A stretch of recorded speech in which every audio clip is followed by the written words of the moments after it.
like war. We like war. We're a warlike people. We like war because we're good at it. And you know why we're good at it? Because we get a lot of practice. This country's only 200 years old, and already we've had 10 major wars. We average a major war every 20 years in this country, so we're good at it.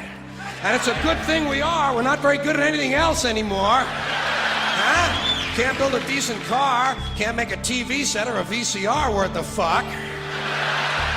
Got no steel industry left, can't educate our young people, can't get health care to our old people, but we can bomb the shit out of your country, all right? Especially if your country is full of brown people.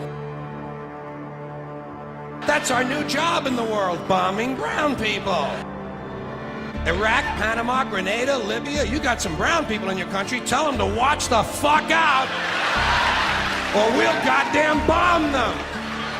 Well, when's the last white people you can remember that we bombed? Can you remember the last white, can you remember any white people we've ever bombed? The Germans, those are the only ones, and that's only because they were trying to cut in on our action.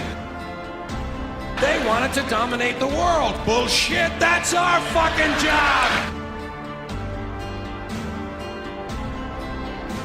Now, you probably noticed I don't feel about that war the way we were told we were supposed to feel about that war, the way we were ordered and instructed by the United States government to feel about that war. My mind doesn't work that way. I got this real moron thing I do, it's called thinking. And I'm not a very good American because I like to form my own opinions. I don't just roll over when I'm told to. Sad to say, most Americans just roll over on command. Not me. I have certain rules I live by. My first rule, I don't believe anything the government tells me. Nothing. Zero. Nope.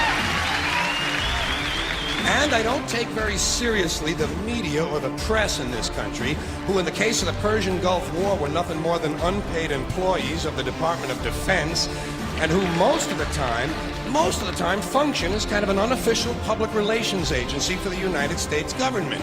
So I don't listen to them, I don't really believe in my country, and I gotta tell you folks, I don't get all choked up about yellow ribbons and American flags. I consider them to be symbols, and I leave symbols to the symbol-minded.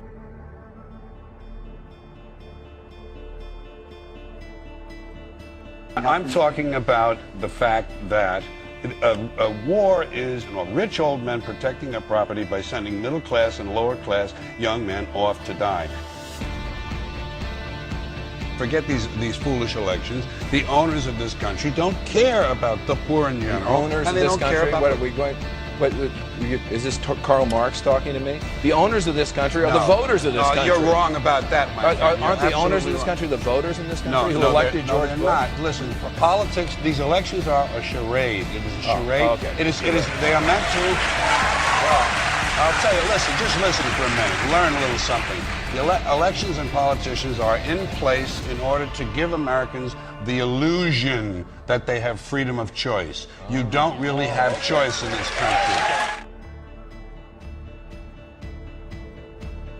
All the things that are important, reduced in choice. Newspapers in a city, how many? Used to be 3, 4, now it's 1 or 2. They're owned by the same people, and they also own a radio station.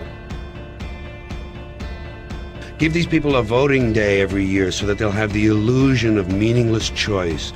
Meaningless choice that we go like slaves and say, "Oh, I voted." The limits of debate in this country are established before the debate even begins, and everyone else is marginalized. They're made to seem either to be communists or some sort of disloyal person, a kook, there's a word, and now it's conspiracy. Say they've made that something that should not be even entertained for a minute, that powerful people might get together and have a plan. Doesn't happen. You're a kook. You're a conspiracy buff. Conspiracy buff.